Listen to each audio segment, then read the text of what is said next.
Assalamu alaikum wa rahmatullah wa barakatuh. Recently, we have had a heat wave across the United States. And where I live, the temperatures have hit 100 degrees almost every day for about 10 days. It feels like the place is burning up. The situation in the world is a little bit similar. The heat has been turned on in so many areas of the world. There's so much fighting going on now. There are so many wars going on now. And people are becoming intransigent in their positions. The animosities have grown greater and greater. People are calling for the destruction of other people. Combatants are coming to the United States on a regular basis asking for more arms. And the ones that they are combating are saying, if you send more arms, we're going to have to increase the severity of what we do in response to those arms. It feels like the end of times is near. Nobody seems to have any solutions for any of this fighting, other than continuous fighting. There doesn't seem to be compromise. There just seems to be further escalation and further escalation. Everybody is looking for the annihilation of the opposite parties. No one is looking for peace. The earth is burning. It's burning from the heat, from the sun, and it's burning from the things that people are doing with the weapons that they're exploding all over the earth. So, what is our position in all of this? What can we do in all of this? What is a plan for us while we face all of these great difficulties around the world? Obviously, we're not going to become combatants, but there is a methodology for combating the insanity.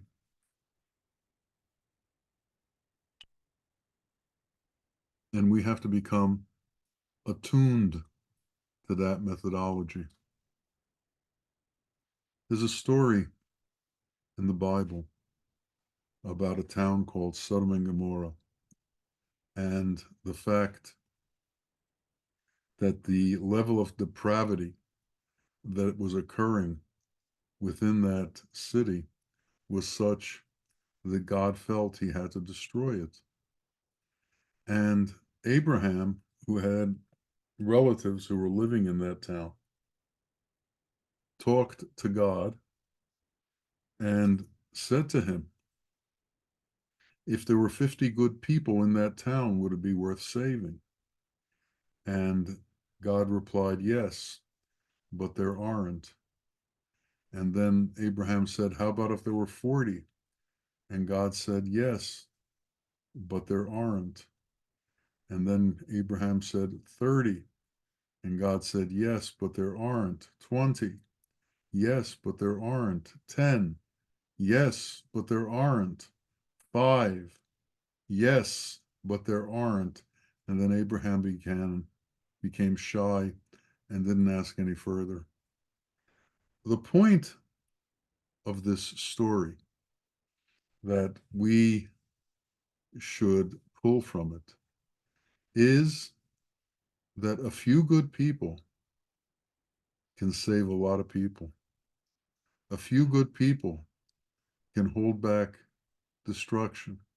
A few good people can keep this world from exploding. Uh, who are these good people? Ask not for whom the bell tolls, it tolls for thee. If it isn't us, who is it? Who's going to pick up the mantle of being the ones who save the world? Who's going to pick up the mantle of forming an intention within themselves to become an appropriate being in this world, so that when God is asked, will you save the world for 5 people?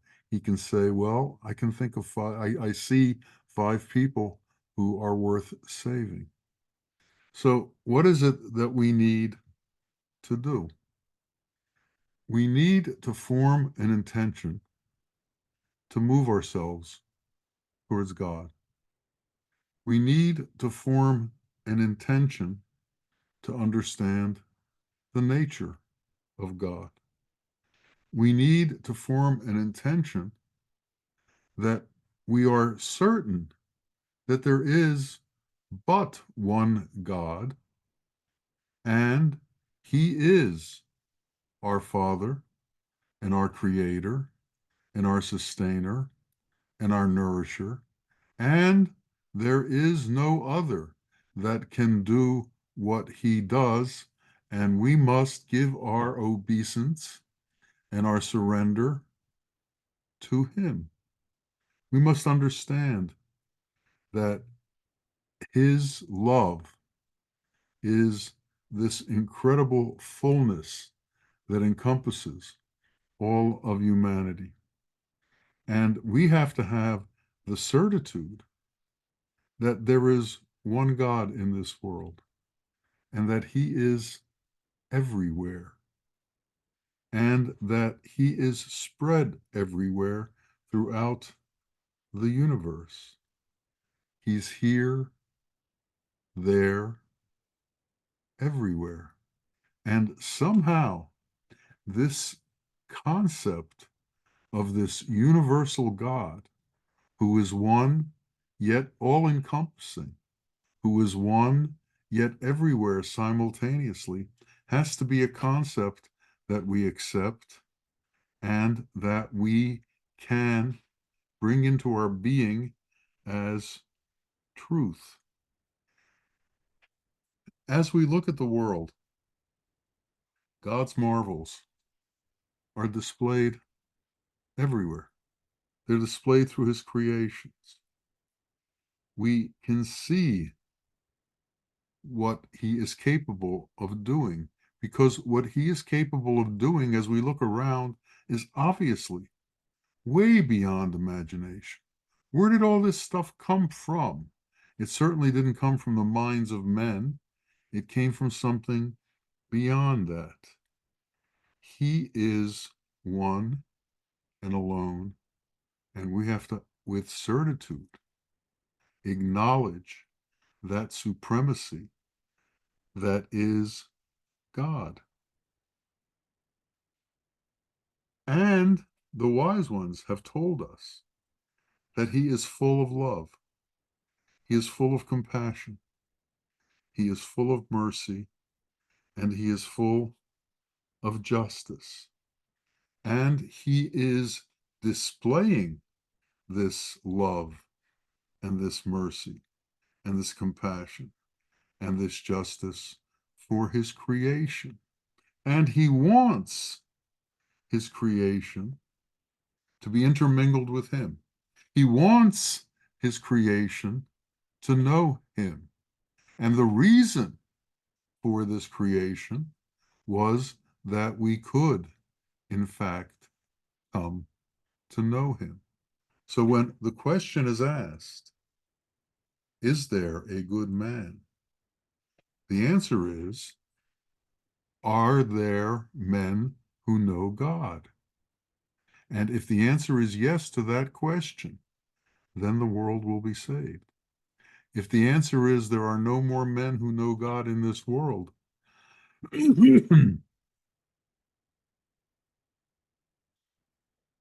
the reason for creation isn't being fulfilled. The reason for creation is this intermingling between man and God. The reason for this creation is that the mystery of man will be known to God, and the mystery of God will be known to man. He sees him, he is our Father, and we have to see him as our Father, with all the implications of what a true father is. A true father is caring. A true father is loving. A true father is merciful. A true father is compassionate. A true father does whatever he can on behalf of his progeny. He does whatever he can on behalf of his children. He does whatever he can to bring them forward towards what an appropriate place is in this world, an appropriate situation in this world. So he doesn't just rule us. He isn't just our king. He is our king who is our father. And we have to understand the implications of that. So we should feel very close to this king because this king created us to be his offspring, to be the ones who merge with him, to be the ones who come to know him. This is his intention for us. So we now have to take that intention towards him. And we have to begin to do what is good in this world. Because the pathway towards this merging, the pathway towards knowing our Father, the pathway towards reality is goodness. The pathway towards reality is through his qualities. So we have to intend these qualities and bring them into our life. And in our life, we accumulate good deeds. We do positive things, but we have to become conscious of the fact that we do positive things. Little and little, we accumulate and build up a bank of positive things that we do. But we have to be very careful. And we have to realize that all of these positive things that we do can be destroyed in an instant. And how are they destroyed? If we let the qualities that are opposite to godliness, if we let the qualities that are opposite to goodness come into our being, then we will destroy all that we've built up through the years, we'll destroy ourselves, and will lead ourselves to hell. And what are these qualities that are this destructive? Anger, arrogance, hastiness, jealousy, vengeance, pride. All of these things are incredibly destructive. And if you look at the situation in the world right now, what is fueling all of the things that are going on?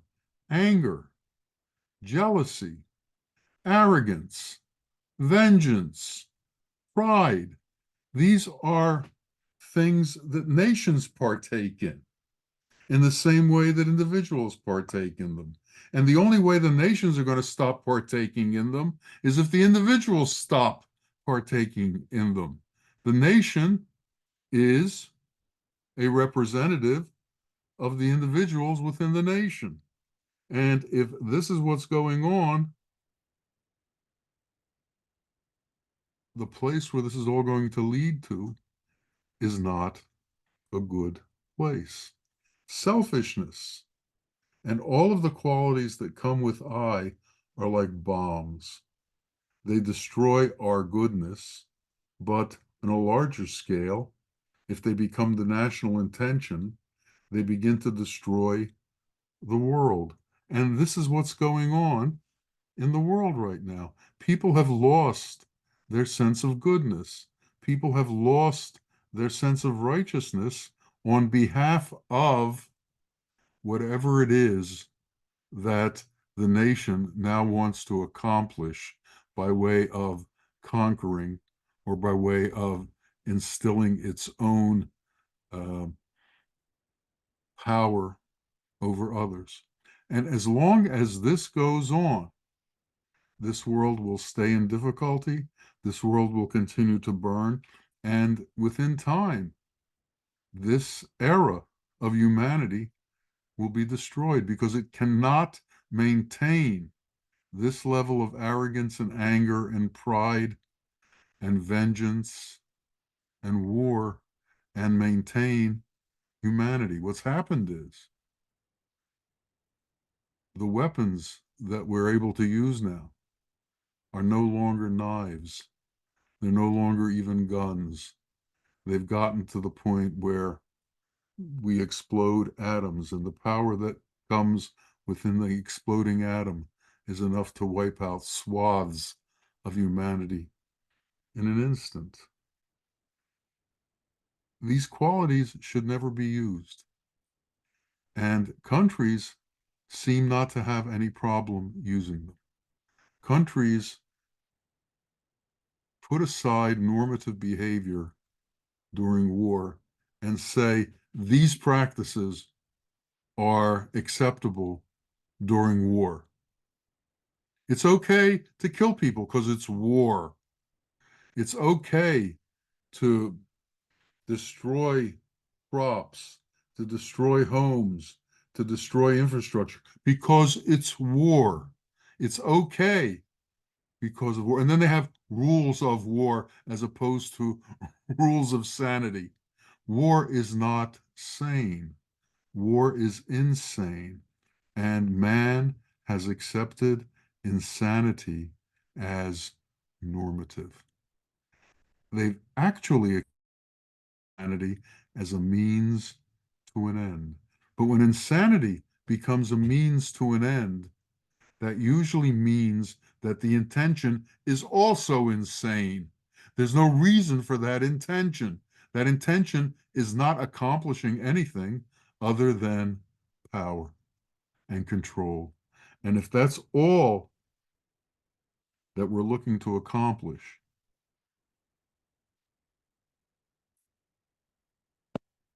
the end result is going to be destruction. It's said anger is the guru of sin. It's said lust is bigger than the ocean. Well, there's lots of lust. There's lust for power. There's lust for land. There's lust for control. There's anger over other nationalities. There's anger over people you are different than. There's all of these things that we begin to take as normative. All of a sudden, it's okay to hate certain people. All of a sudden, it's okay to be racist. All of a sudden, it's okay to have feelings of contempt for other nationalities. All of a sudden, it's okay to be different than everybody else and consider your differences superior to everyone else. Wisdom is thrown out the window. The understanding of the unity of mankind is thrown out the window. The understanding of the unity of God is thrown out the window. Different religions proclaim their God is the only God, as if there were more than one God. Their God is the only God, as if there was a competition about God between religions. God is a power that is common to all mankind. God is a love that is common to all mankind. And when we try to redefine God and hold those definitions as truth, we bring about destruction. And that's what's going on now. People are trying to define God in a way that is opposite to reality. People are trying to define God in a way that leads to destruction because it leads to separations among men. God exists in the heart of every man. And that which separates us from any man separates us from God. So there is now a intentional separating from one man to the other, which means there's an intentional separating from God. And this intentional separating is going on in this world. And God meant us not to be separate, but to be unified. And to be unified in what? To be unified in Him. So now we're saying He's not unified with humanity. We're not unified with humanity. And humanity is not unified with humanity. So the opposite of unity is being preached in the world. The world is preaching separation. The world is preaching differences. The world is preaching differences of religion, differences of race, differences of nationalities, differences of color. All of the things that we're supposed to have transcended, we have taken on as ways of life. All of the things that we're supposed to get beyond, we are making our reality. This has to stop.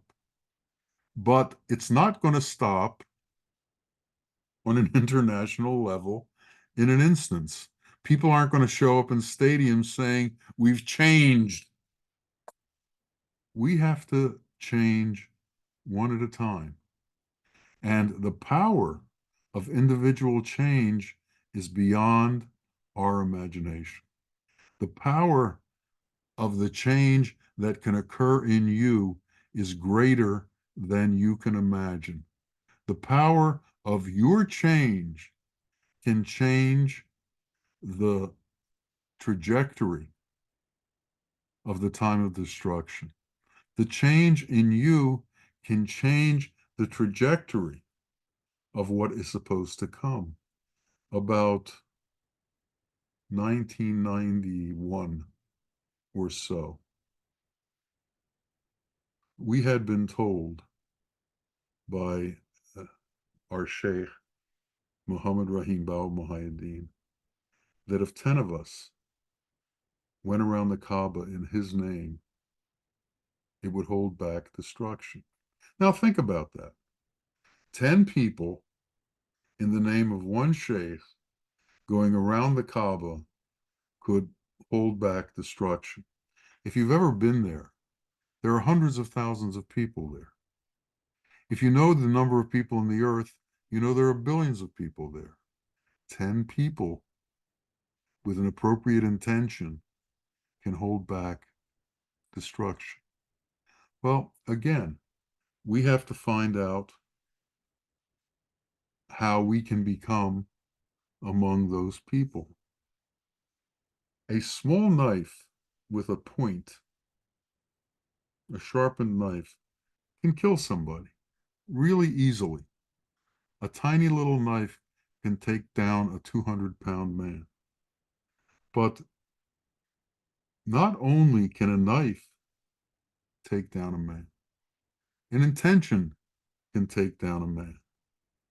An evil word can take down a man. An evil thought can take down a man. We have to become pure, and we have to intend purity. If we don't do this, we can't maintain our intention. People often ask me, how do I do things this way or that way? And the response is always similar to, first, you have to set the intention, and then you have to work at it. God loves effort. And who's going to put forth the effort? We have to put forth the effort. And as we put forth the effort, God helps us with that effort. But we have to put forth the effort. So we have to put forth the effort to become good. We have to put forth the effort not to be angry. We have to put forth the effort not to be arrogant. Anger rises within man, and unless we do something about it, it will explode. Arrogance rises within man. Unless we do something about it, it will explode. So as we see this occurring, as we see anger growing, as we see anger rising, as we see arrogance rising in us, we have to put forth the effort to dispel that anger, to kill that anger, to kill that arrogance. Because if we don't kill the arrogance, something else will be killed. Because that's the intention of anger. That's the intention of arrogance. And as long as we carry anger and arrogance, we are part of the killing machine that's destroying the world. So there has to be a change somewhere. There has to be a foothold somewhere that is contrary to what's going on in the world. Anger is only afraid of wisdom. Nothing else will step in its way.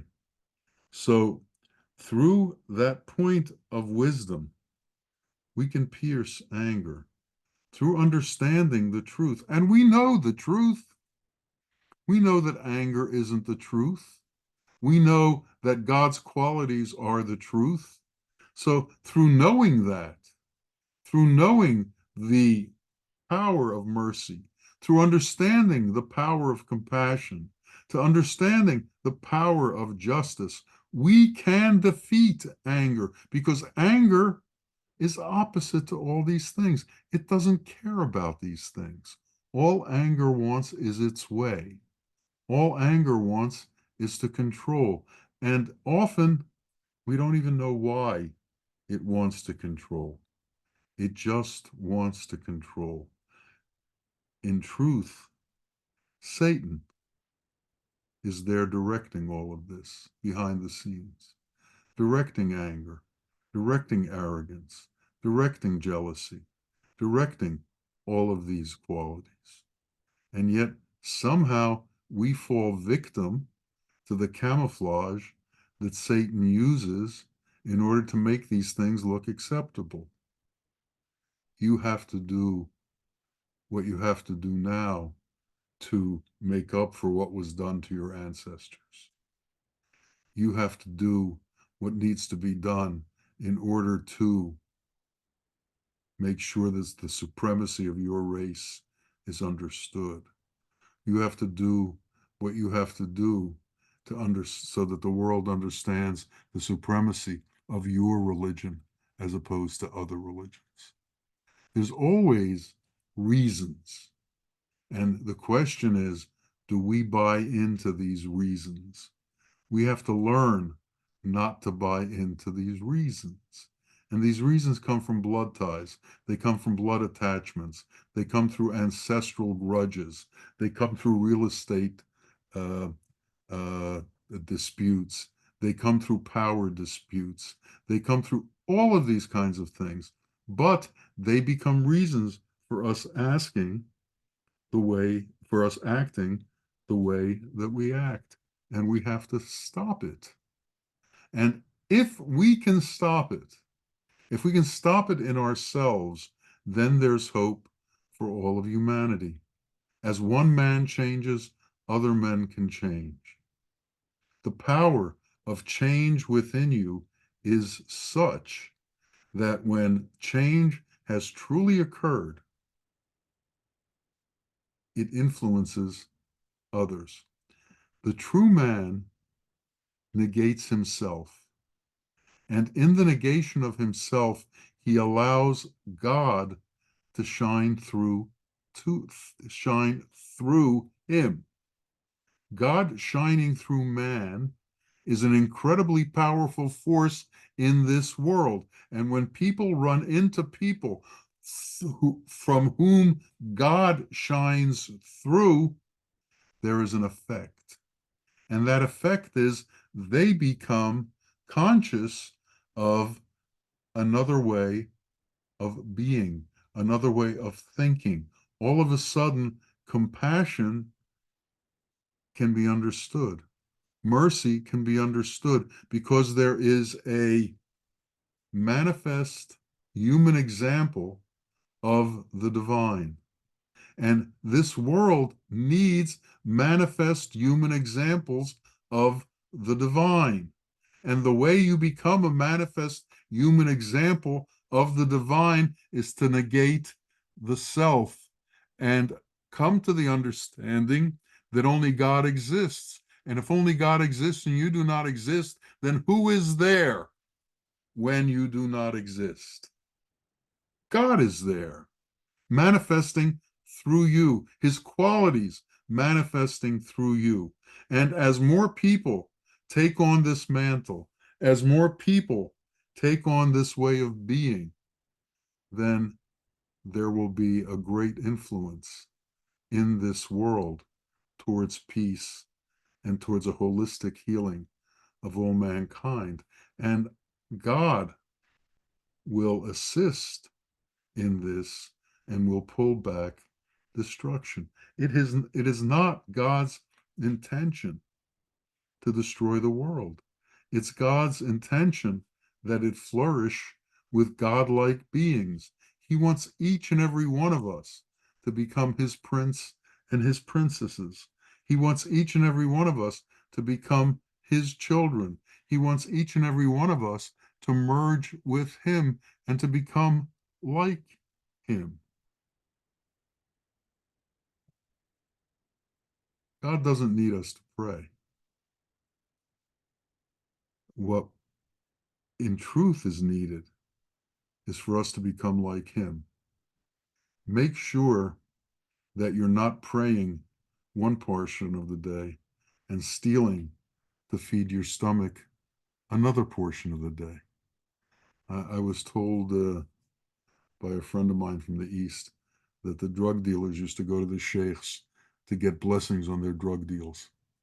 And this is the insanity of what people call prayer. This is the insanity of what people call asking God for a favor. What is it that you ask God for? For material wealth? What is it that you ask God for? For material power?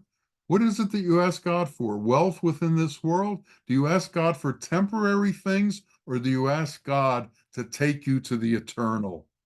Do you ask God to take you and merge you within that which is everlasting?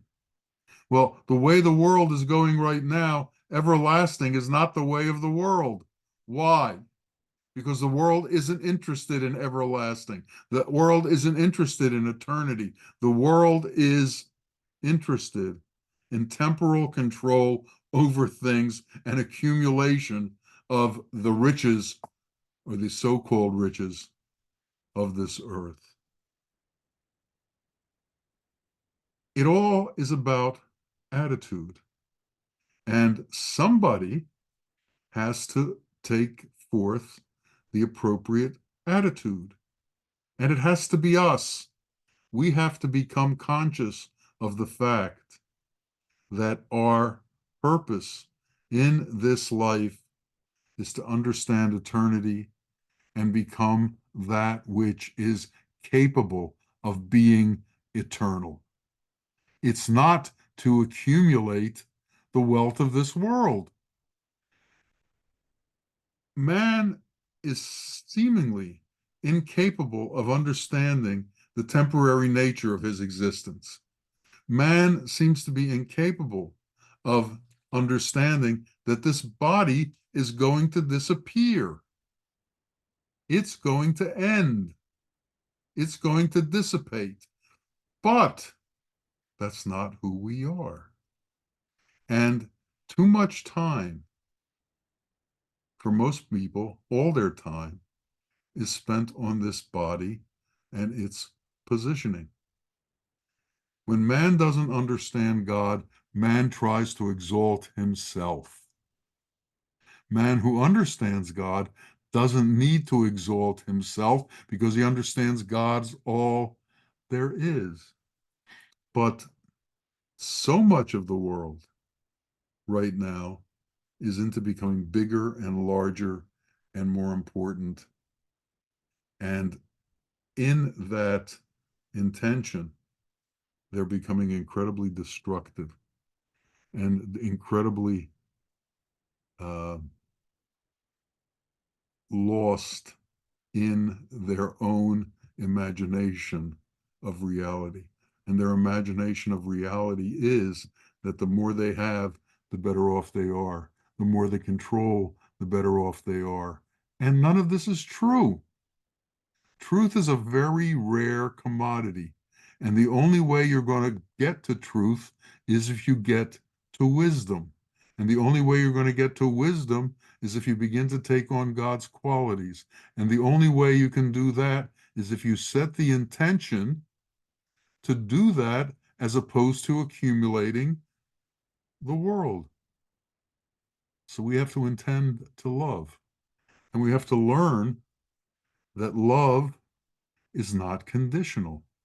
We can't love because we get something from that. What can you give God that he doesn't have? What does God need from you? He doesn't need anything. So when God gives, he doesn't give with conditions. He gives because he doesn't need anything in return. And that which he gives has no limit. So he isn't afraid of giving because things will run out, because things don't run out from the things he gives. We have to take on that same attitude.